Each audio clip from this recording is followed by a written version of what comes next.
ஜனகணமன நம்முடைய தேசிய கீதம் அப்படிங்கிறது நமக்கு தெரியும். ஆனா இந்த தேசிய கீதம் பொறுத்த வரைக்கும் 5 பேரா, அதுல ஒரு பேராவை மட்டும்தான் நம்ம தேசிய கீதமா பாடிட்டு இருக்கோம்.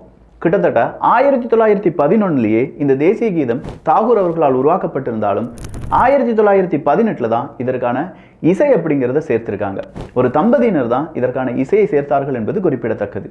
ஆனா இந்தியாவுக்கு சுதந்திரம் கிடைக்க போகுது 1947 ஆகஸ்ட் மாதம் 14ஆம் தேதி. இப்படி இந்தியாவுக்கு சுதந்திரம் கிடைக்கும் போது இந்த தேசிய கீதம் பாடப்பட்டதா அப்படின்னு பார்த்தா இல்ல.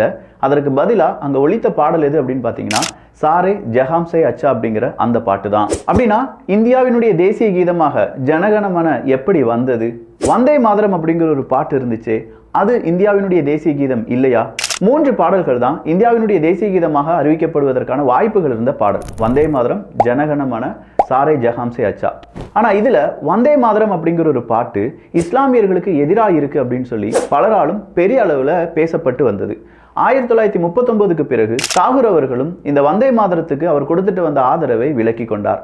1950ல நமக்கு தேசிய கீதமே இன்னும் அறிவிக்கப்படல, எப்படியாவது ஒரு பாடலை நம்ம தேசிய கீதமாக அறிவிக்க வேண்டும் அப்படின்னு சொல்லி அரசியல் நிர்ணய சபையிடம் வருகிறது. அந்த அரசியல் நிர்ணய சபையில தான் வந்தே மாதரம் அப்படிங்கிறது நம்முடைய தேசிய கீதமாக இல்லாவிடாலும் அதற்கு நம்முடைய தேசிய கீதமாக அறிவிக்கப்படும் ஜனகணமனுக்கு எந்த அளவுக்கு முக்கியத்துவம் கொடுக்குறீங்களோ அதே அளவுக்கு முக்கியத்துவம் கொடுக்கப்பட வேண்டும் அப்படின்னு சொல்லியிருக்காங்க.